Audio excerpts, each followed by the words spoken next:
오늘 우리에게 주시는 하나님의 말씀은 예레미야 29장 1절에서 14절까지 말씀입니다.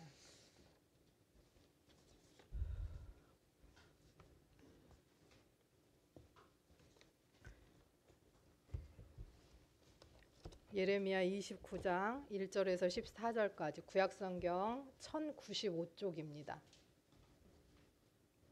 함께 교독하겠습니다.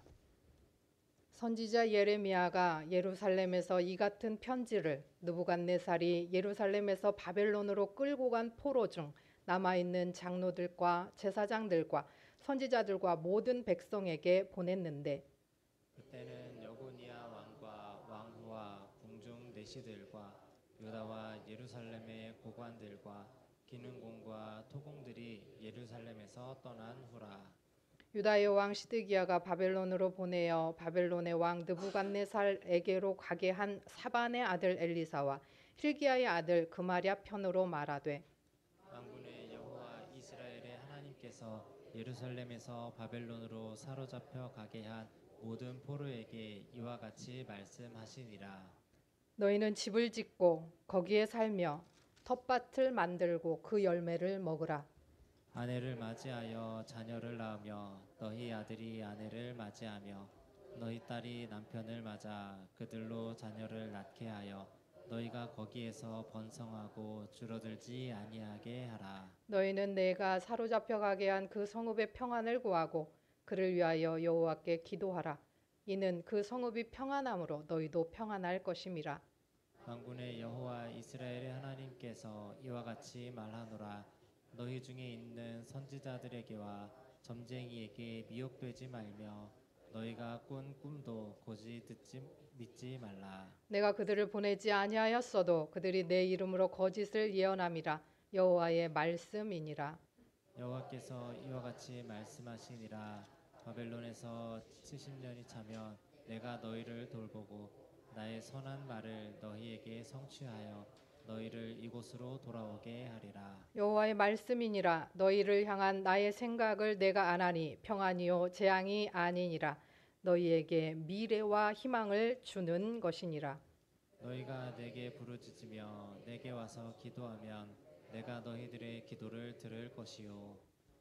너희가 온 마음으로 나를 구하면 나를 찾을 것이요 나를 만나리라. 이것은 여호와의 말씀이니라. 나는 너희들을 만날 것이며 너희를 포로된 중에서 다시 돌아오게 하되 내가 쫓아 보내었던 나라들과 모든 곳에서 모아 사로잡혀 떠났던 그곳으로 돌아오게 하리라. 이것은 여호와의 말씀이니라. 아멘. 이것은 하나님의 말씀입니다. 우리 꼬맹이들 어디 갔어요? 세림이 혼자 남았네. 목사님이 우리 아이들이 온 가족 예배 드리는 걸 너무 힘들어한다 그래가지고 특별히 준비했는데 설교를 3번 썼어요. 한번 세림아 그래도 들을만한가 한번 봅시다. 네. 자, 예레미야는 선지자인데 남유다의 멸망을 선포하고 그 다음에 남유다가 1, 2, 3차 포로로 끌려가고 멸망하는 것까지 시드기야 시대까지 다 봤던 그런 선지자였습니다. 오늘 함께 나눌 말씀 예레미야 29장 1절에서 14절까지 말씀은 2차 포로로 끌려갔을 때 BC 597년 여호야긴 왕 때에 그 끌려간 사람들 중에 아직 살아남아 있는 그곳에서 포로지에서 살아남아 있는 사람들에게 예레미야가 보낸 편지입니다. 자, 그런데 이 편지를 누가 전달했냐? 29장 3절 말씀에 보니까 유다의 왕 시드기야가 바벨론으로 보내어 바벨론의 왕 느부갓네살에게로 가게 한 사반의 아들 엘리사와 힐기야의 아들 그마랴 편으로 말하되 이렇게 돼 있어요. 이 이름들 혹시 좀 익숙하지 않아요? 사반, 힐기야? 지난주 설교에서 왕하 22장에 보면 요시야 18년에 성전을 수리하기 위해서 정리하면서 돈 모으라고 했는데 뭘 발견했어요? 율법책을 발견했어요. 율법책. 그 율법책을 발견한 대제사장 이름이 힐기야. 그 다음에 그 율법책을 왕에게 가서 읽어준 사람 이름이 사반, 서기관 사반.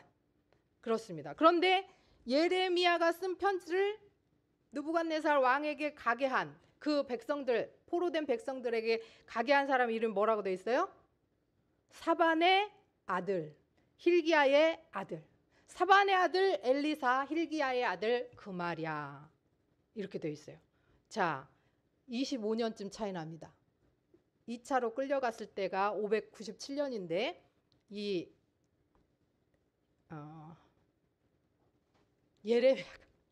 예레미야가 지금 이 편지를 쓴 때가 율법책을 발견했을 때가 요시야 18년이고 지금 끌려갔을 때가 597년이기 때문에 한 25년 차이 나요. 그러니까 이 hil기야의 아들 사반의 아들들이 25세 이상은 된 그런 사람들이지만 어쨌든 믿음을 이어가고 있다는 거죠. 그 다음 세대가 사명이 거기서 끝나는 게 아니라 다음 세대를 이어서 서기관의 사명을, 제사장의 사명을 이어가고 있는 것을 봅니다. 요시야 시대의 강한 영적인 회복과 그 중심에 있었던 이 가문들이 이제 요시야의 넷째 아들 시드기야, 이 유다가 문을 닫고 마지막 시대에 그때에 하나님 앞에서 또 쓰임을 받고 있는 것이죠.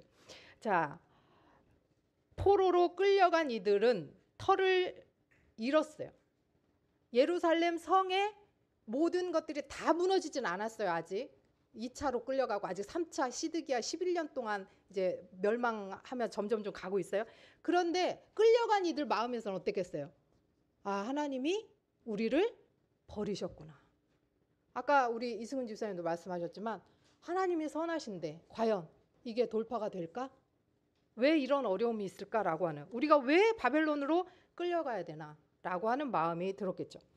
하나님은 바벨론에서 70년의 포로기를 보내야 한다고 줄기차게 바벨론에 항복해라 라고 줄기차게 외쳤던 이 예레미야를 통해서 뜻밖의 말씀을 선포하십니다. 29장 5절 6절 같이 한번 읽겠습니다.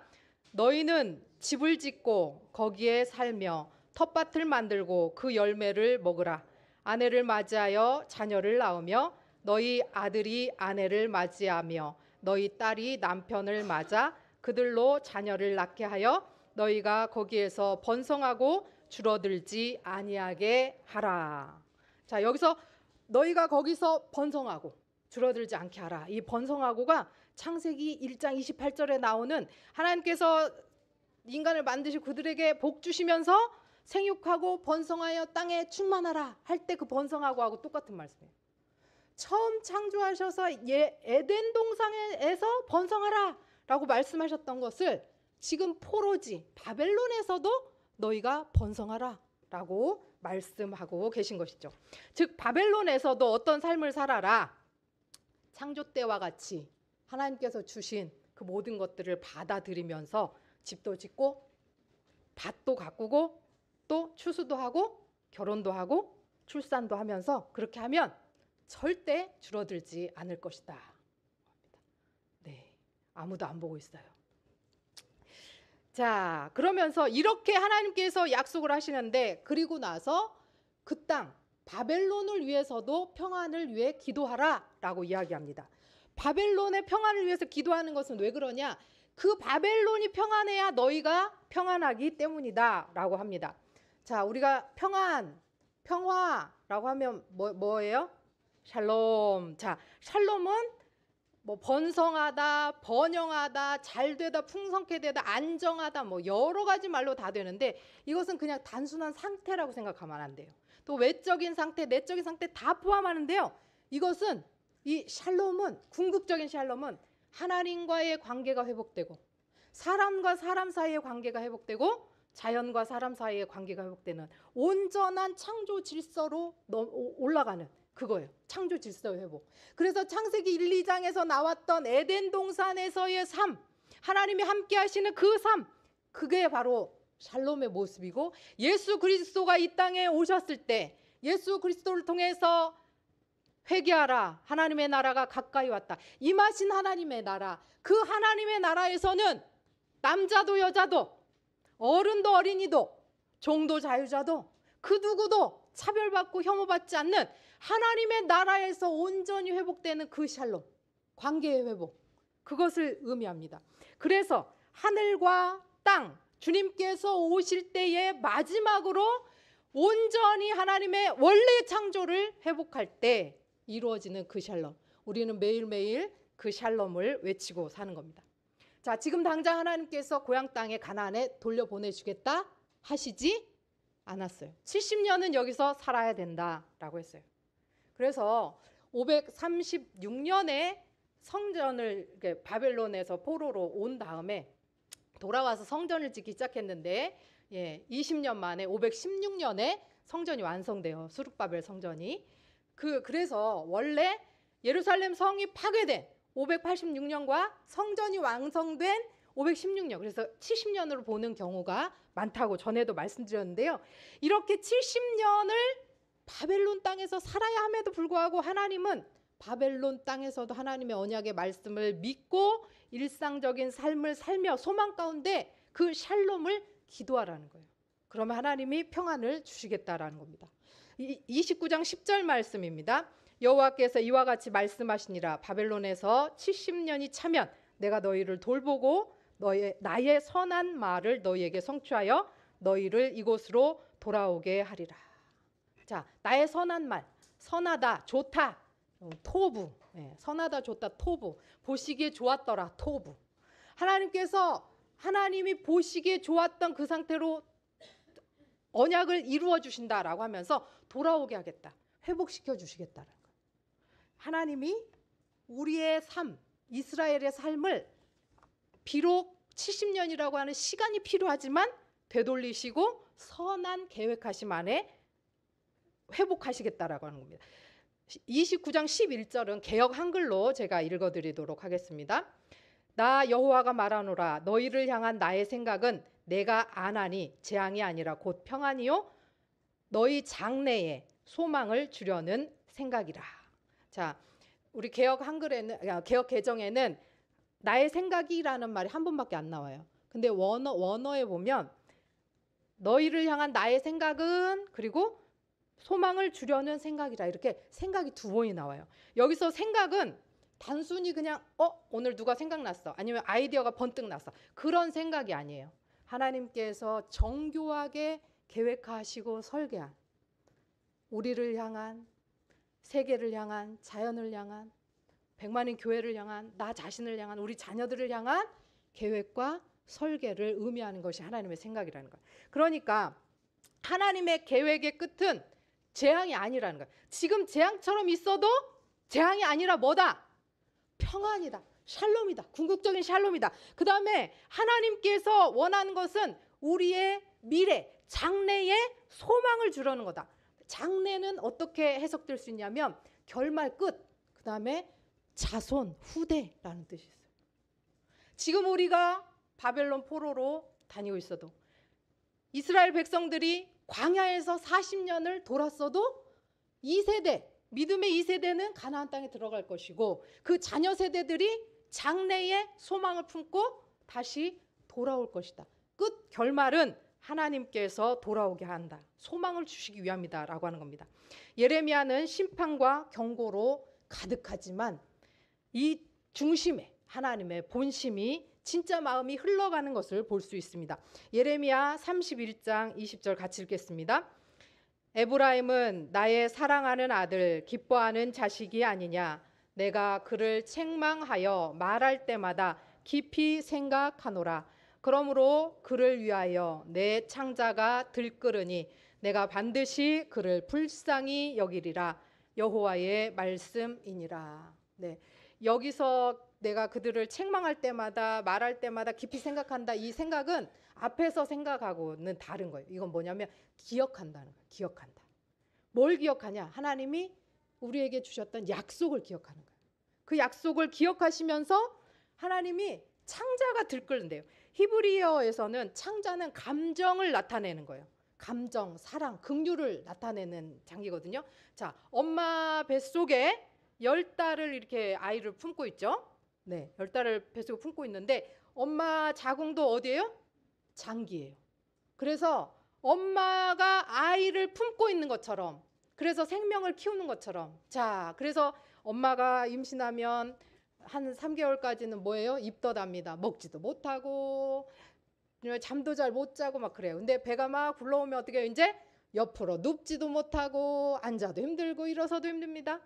감기 걸려도 약 못 먹어요. 예, 커피 그렇게 마시고 싶은데 커피도 애한테 혹시 안 좋을까 봐 안 먹습니다. 그리고 목숨도 겁니다. 자, 저기 그림 중에 강가에 뭐가 있어요 지금? 강가에 뭐가 있어요? 진우 보여요? 세림이 보여? 저기 그림 중에 강가에 누가 뭐 하고 있어? 애기가 있어. 누구예요? 애기? 몰라. 자, 괜찮아요. 몰라야지 전도사님이 설교할 게 있죠. 자, 강가에 지금 엄마가 목숨을 걸고 자기가 죽을 수도 있는데 아들 살려보겠다고 지금 떠나보내고 있어요. 네, 모세의 그림입니다. 자, 이렇게 애끓는, 내가 내 창자가 끊어질 정도로 애끓는 사랑으로 엄마가 부모가 자녀를 사랑하듯이 하나님께서 반드시 에브라임 유다를 그렇게 불쌍히 여기겠다, 사랑하겠다라고 합니다.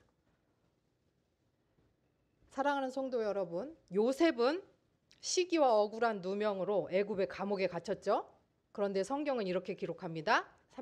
창세기 39장 21절입니다.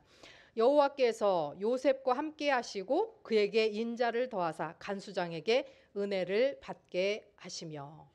자, 여러분, 형통이라고 하는 말은 성공하다, 잘되다, 앞으로 나아가다, 잘 나가다 뭐 이런 뜻이 있어요. 그런데 여기서 형통이라고 하는 말은 세상의 성공, 어떤 세상의 출세와는 다릅니다.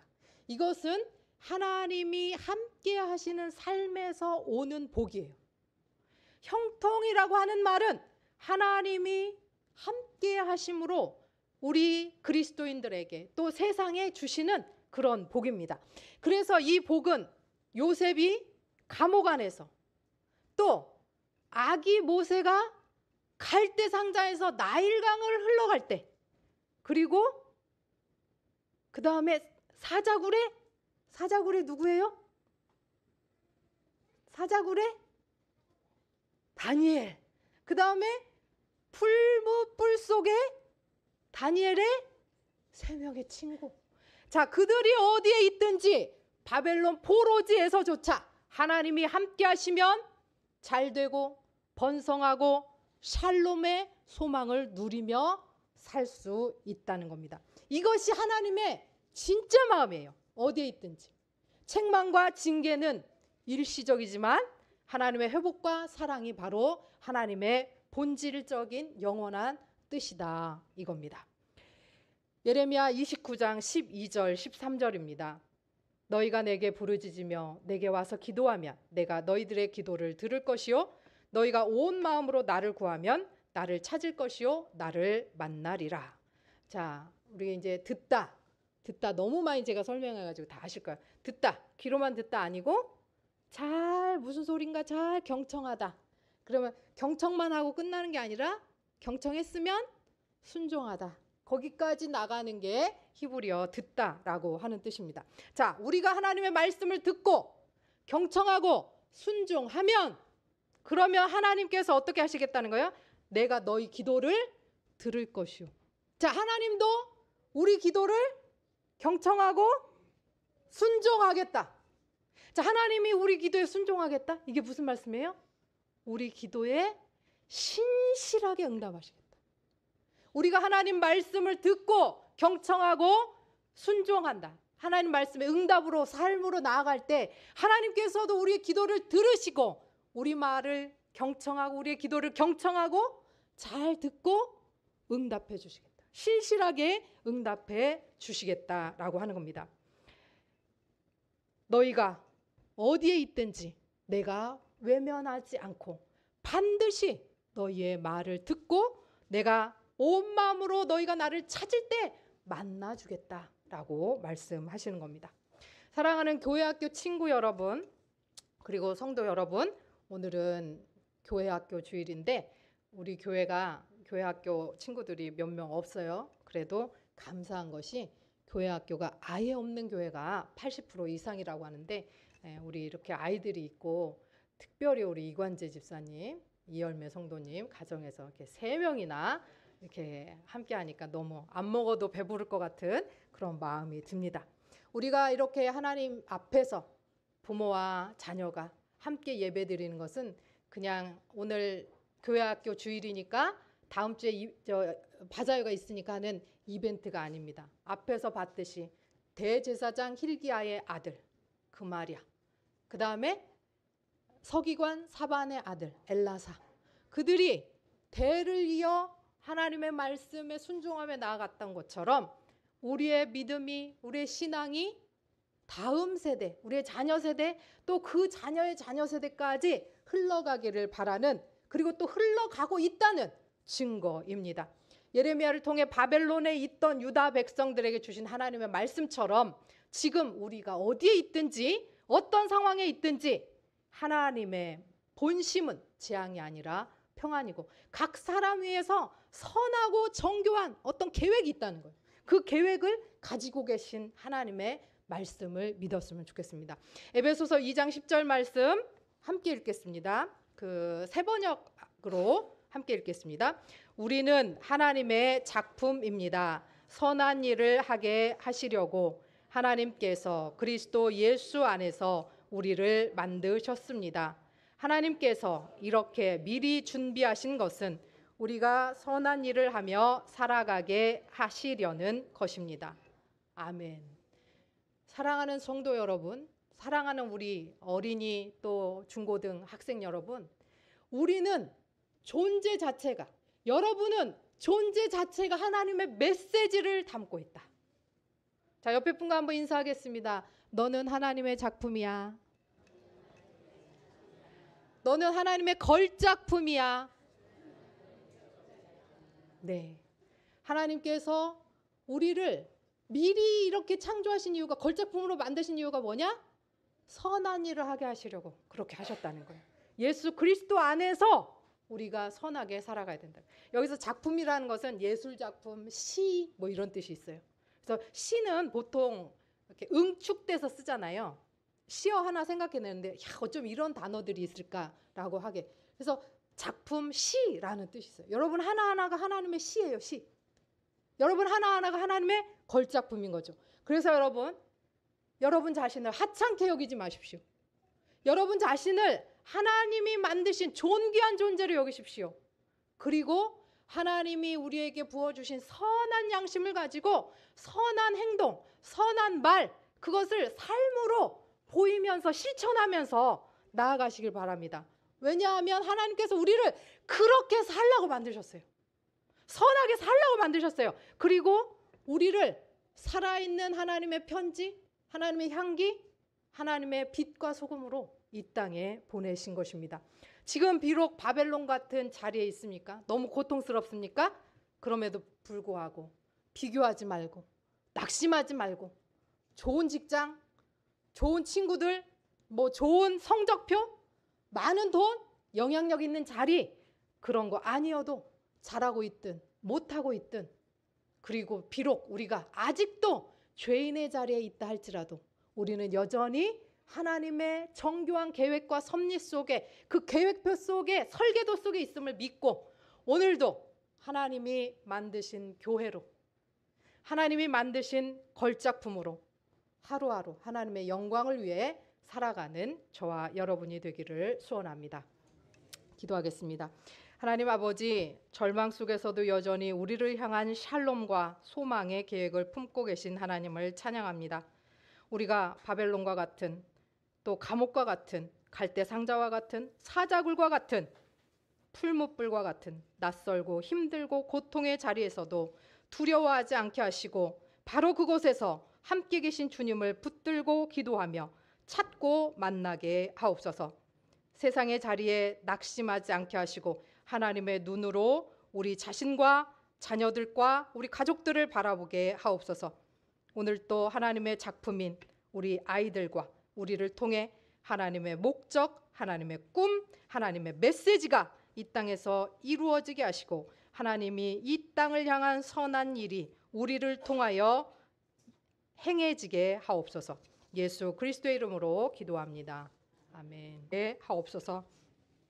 이제는 우리 구주 예수 그리스도의 은혜와 아버지 하나님의 끝없는 사랑과 성령의 위로하시고 동행하시고 역사하는 은혜가 바벨론, 감옥, 칼대상자, 사자굴, 풀물불 같은 현실이라 할지라도 하나님의 우리를 향한 샬롬과 소망의 섭리와 계획을 믿고 하나님의 걸작품답게 살아가기를 결단하는 우리 백만인 성도들과 그의 가족들과 그의 자녀들과 그의 자녀들의 자녀들 위해 우리 교회 학교 어린이들과 선생님들과 전도사님 위해 전쟁과 고통 중에 있는 팔레스타인과 이스라엘과 이란과 우크라이나와 러시아와 또 기후로 슬픔당한 또 기근으로 슬픔당한 또 가난으로 어려움당한 질병으로 고통당하는 이 온 세상 가운데 이제로부터 영원까지 함께 하시기를 축원하옵나이다.